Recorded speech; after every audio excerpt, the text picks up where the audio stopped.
Welcome to Fairy Tale Access, where the head fairy's quest is to prove that fairy tales do exist in actual time rather than once upon a time. Together, we will unravel the heroes, young and old, who turn dreams into reality. These are the people who still believe in happily ever after. The discoveries will bend even our most cynical non-believers into believing in fairy tales.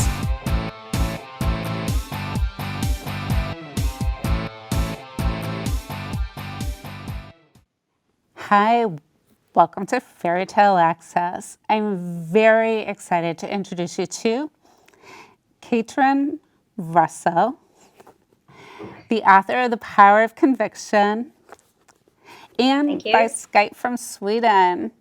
All right, so how badly did I destroy your first name? Oh, no, it's fine. It's fine. It's totally fine. Okay. Trust me. Great. I've had a lot worse.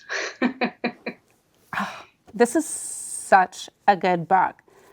How did you come up with the whole idea for The Power of Conviction? Well, initially I found, I was watching some animes at the time, and I found some characters that I really liked the development of.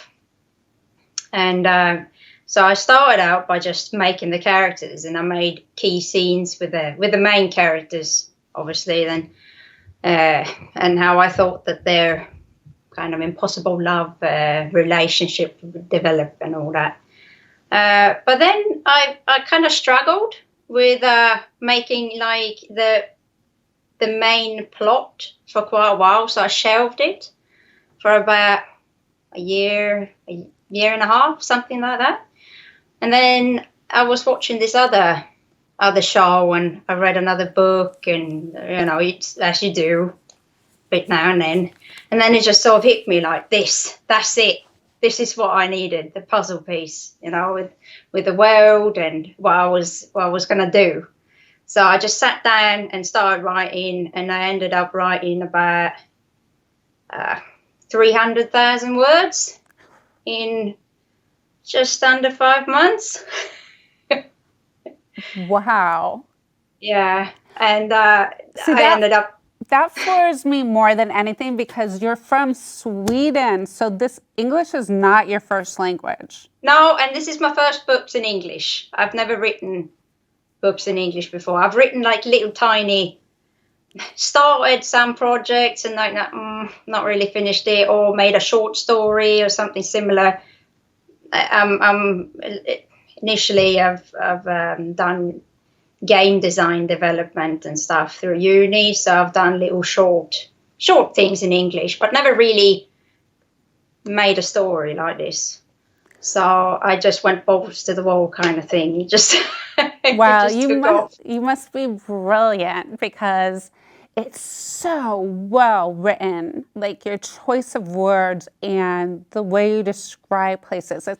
And there are no like mistakes that you would find with even American writers, but there were none. I was so impressed when I found out that you were actually from Sweden, and this was definitely not your first language, because you had such a great commanding use of it. You really drew us into the story. I love the development of the characters. Right. Thank you. How did you develop the main two? It's Edric and Anaya. Yeah. Edric and Anaya, well, they're the two priests sort of that I have a lot of. Anaya is the main character, obviously. And I sort of thought that I wanted to have someone that's firm and just and fearless, and like not the typical... she's not a woman that is stuck in a princess castle needing to be saved. She does her stuff, and she goes out and gets what she wants, and that. But she's really loyal, and she's very devout, obviously, to this priesthood and that. Whereas Edric is from a completely different background, so his story is quite different from hers. But just creating her, I think I went the easy route a little, trying to make like look to myself, like try and find all the best stuff that I could come up with. Whereas the main male character, like Samuel, I've taken a lot of characteristics from my husband instead, but taken them and if you look at a scale, if it's on that scale is quite low, I've just amped it up all the way I could, to make it really, really telling and more exciting, obviously, for a story. Yeah, you really undertook a lot of great points, like just that fragile line between being brave to asking more questions and listening, like just the power of listening. But the way that you drew us into the story was really well done. Yeah, and I try and also try to like put sort of the right amount of detail. I try to like not make it overly complicated for anyone. I want it to be, even if it's not fast, it's not like a super speed action thing like that. But I don't want it to be stalling either. I want it to be just the right amount. It was just the right amount because, thank you. You know, it went over things like faith and everything you've ever known, and being able to see through the fog and determine what's right, what's wrong, and just that whole challenging of the faith in everything you ever known. That was such a good, it just really dragged me in and kept me up for a couple of nights really late. I just couldn't put it down. No, it was exceptional storytelling. You tugged at emotions, you know, and you made us really like these characters. Yeah, I have a thing for creating characters. So I take, as I said, I've taken things from myself, from my friends. Like when I see something, a characteristic up for an eye, if I see something that I like this, I want this in her, then that's what I'm going to do. And I also, if I've come up with something later on in the story, like I think Edric is probably the one that I've changed about the most, just to get right, considering his background and all that. Then I've just done another draft. I've gone through it again. I've changed it up. This is how they would speak. This is how they would say something, and this is how they would act. When I've nailed it down, I've changed it accordingly. I love the process of creating characters. It's fantastic. I love the way you sneak the love story in. That almost impossible love. No, but who doesn't love? Who doesn't like an impossible love? You know, and it's like, they cannot be together, but you can see this happening. You can sort of like how it sort of changes. Why is he there? Why does he keep coming back? And what does he find interesting in her? And why does he find her interesting? It was. Yeah, I love them slow burners. Definitely. So what did you draw on to come up with that? Because it was such a great storyline and you just wanted to follow it and you wanted things to happen and then you couldn't wait for the next thing to see how it's playing out. So it was like, I could stop. I'm at the end of a chapter. No, wait. No, yeah. And then I try and obviously follow more than just one love story development. So it's even if it's like, I want to continue reading that, but you've got this other stuff as well that's happening right now, so I want to read that as well. So that's kind of what I'm hoping for in a reader, that they're like, they just want it all kind of thing, because that's how I am. I want that. I want all of it. I don't want any even slow scenes, pacing scenes, all of it. I want it all to contain something that you just go, oh, yeah, I wanted this. All right. So you're in Sweden. You have the northern lights to influence you, and it's all around the world. People just look at those lights like that romance, and the medieval time set of this story, is that something you drew on from the heritage and culture in Sweden growing up? I suppose we don't. Sweden is a quite cold country, ain't it? So the medieval background is more Middle European, obviously, rather than Northern European. And I think I've tried to convey that as well with the world on itself. We have meters of snow, sometimes some years, whereas in this world, in the Midlands, you've got a little bit of snow, so it's more like southern Sweden at best, I suppose. But yeah, I still try to use what I know to create this world and make it believable. But that's the beauty of having a fantasy world as well, because whatever I put in it is believable because it's my world. The same goes for the religion. It's my religion. I created it. Even if I based it off of, say, Christianity, I've slightly changed it, so it's kind of mine. Right.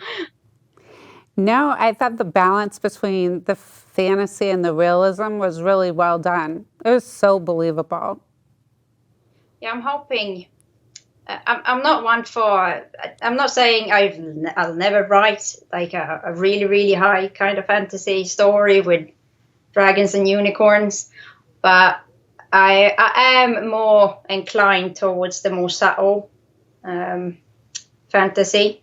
Mm-hmm. So obviously the demons, or shapeshifters that they really are, they're based on real animals. It's not grotesque monsters or anything like that. They can be big and scary, but they're based on reality.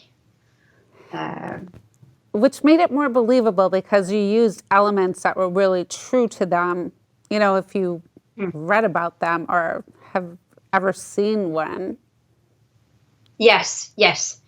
Without spoiling anything about Samael and what he is, because that comes to light quite late in the story. Because I want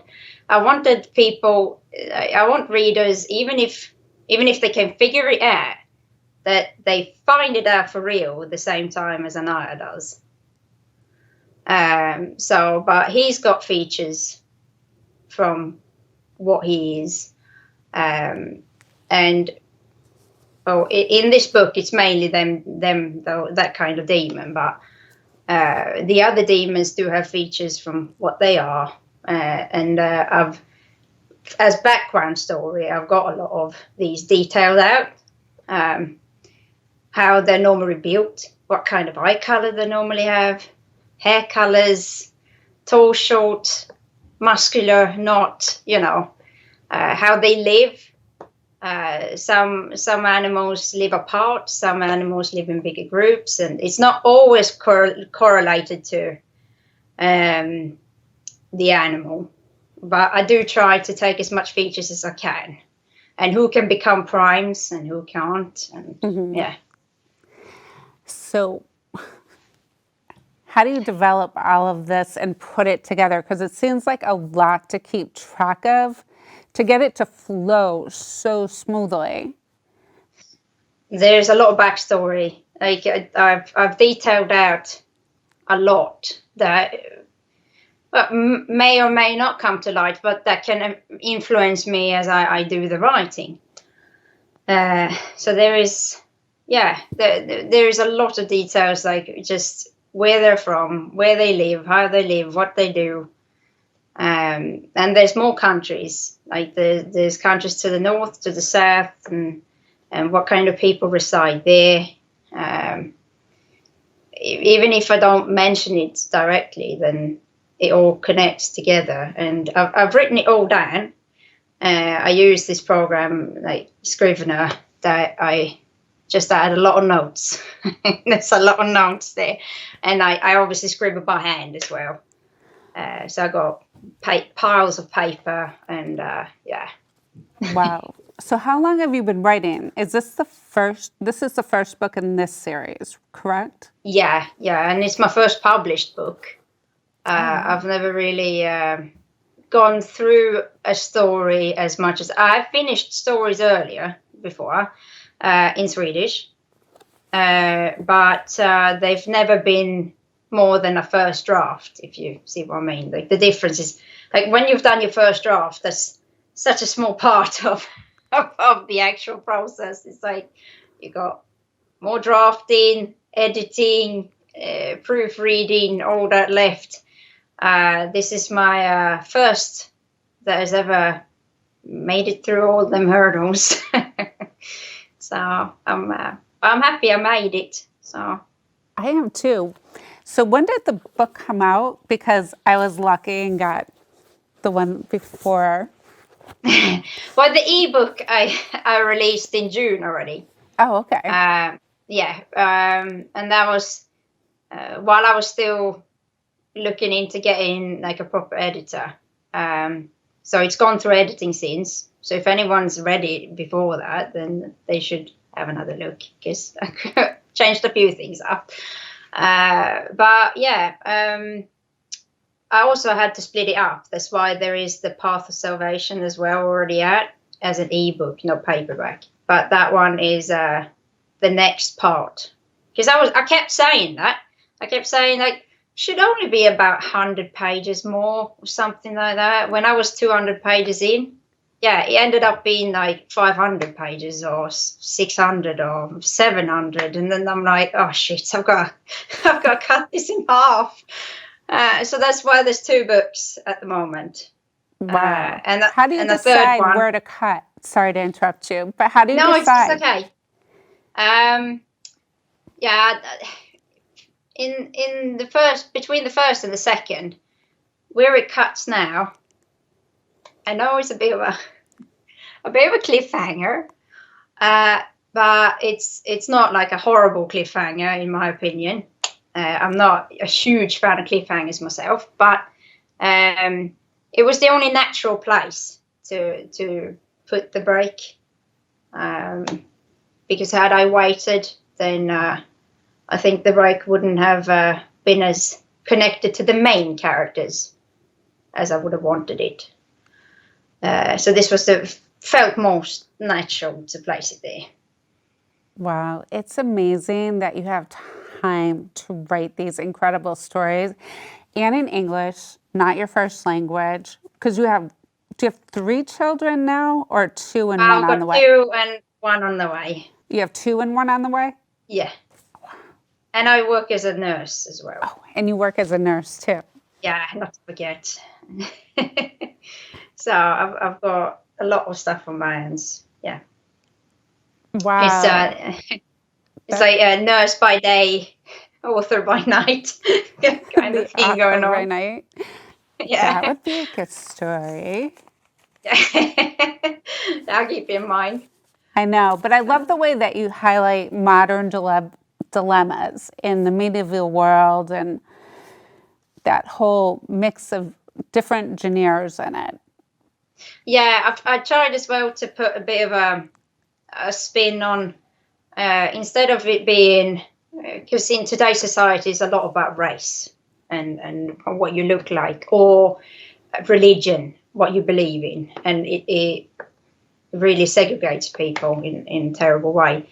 And in this book, what I'm hoping as well is that the reader will go through this and go like, why are they doing this, or why are they doing that? Just because of this. It has to be. Why is there no grounds to what's going on? To get the cogs moving a little bit, you know, like just to have that thought in your head that maybe one should think twice. And it's also that moral dilemma: what is good and what is bad, what is evil, depending on where you're coming from. Exactly. Yeah, it's a matter of perspective a lot of the time. Which is why the And then, title really fits the whole story, The Power of Conviction. yeah. It's asking all those questions. And I think Hmm. that the way that you wrote it and, compelling us to do that and question things that were going on is why we're up in the middle of the night to find out what happens next. Which choices are they going to make? Yeah. And but it was a really powerfully good story about conviction Yes. and where And it can how take you. the yeah, and how that affects you going through life, and then um, also the just the fact that maybe not everything is as it seems. That's Oh, why, yeah, I love how that came out. Really good about leading us into new places. yeah, yeah. So yeah, I'm really happy that I actually went ahead and published it.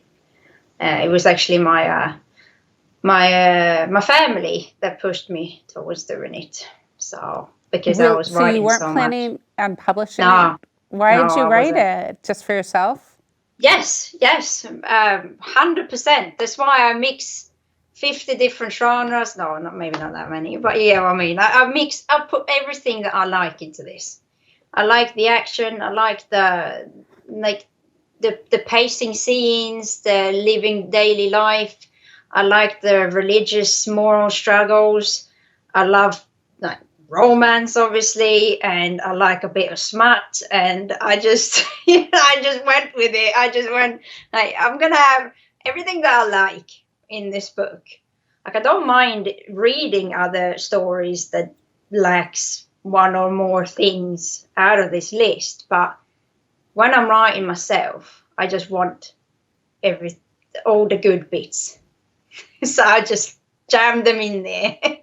Oh, And no, I wasn't planning on releasing it at all. really? So how did your family talk you into it? Because I love this book. Uh, Seriously, had so much fun with it. so nice to hear. Yeah, my family, they bought me a gift card for a self-publishing um, company here in Sweden. That I'm still gonna use that I've not been able to use yet. I went for Amazon just because, or I started on Amazon because it's an English book. Um, but I'm gonna go through that route as well. So I'm releasing it. I'm gonna be releasing it through Ingram as well, and then using the Swedish one. But yeah, that really pushed me to like, okay, I'm gonna do another edit, and then I'll release it then. I just thought like if people like it, if people read it, great. If not, then I mean I've still got the reason why I made it to begin with is still there. It's because I wanted to read it. Right. Because that's how I write them. I write them in a more organic type manner, which means that I get to sort of read it with you. Do you get what I mean? Where I don't plan it all the way through. I can have in broad strokes, like this is the type of ending I'm looking for, or this should happen, and these two should get together, and things like that. But I sort of let it tell itself, see where the characters take me. Yeah. It was the highs and lows, and everything just flowed together. It was so like real life. Like you could imagine it playing out the way that it did. When you got to the end and the cliffhanger, you were like, but No. but it was just so enjoyable and thought provoking. Really Yeah, well done. yeah. I'm hoping you will be for those who read it, and yeah, and as I said, also the realism. It's like for the love stories, for example. I'm not a firm believer in love at first sight kind of deal. I think sure lust and attractive. The attraction can come early on, but love that develops, and I love like the way the road leading there, just the way it sort of rolls on, and like the first kiss and the first emotions and how they sort of get to know each other and all that is, I love it all. So slow burner and natural development. Definitely. And then also realism in the way, if you see that the main characters as well, they're not the most, common couple. So they wouldn't just go like, oh, you want to go on a date kind of thing. so it felt more realistic the way I ended up writing it now, even if it's slow. Yeah, because then it made you wonder about other couples that you're always surprised that they got together, and you're like, this is how it could have played out, or this could be how it plays out. Yeah. You have to wait and see. It's so thought-provoking. It was so enjoyable. I can't thank you enough for letting me share it with our audiences.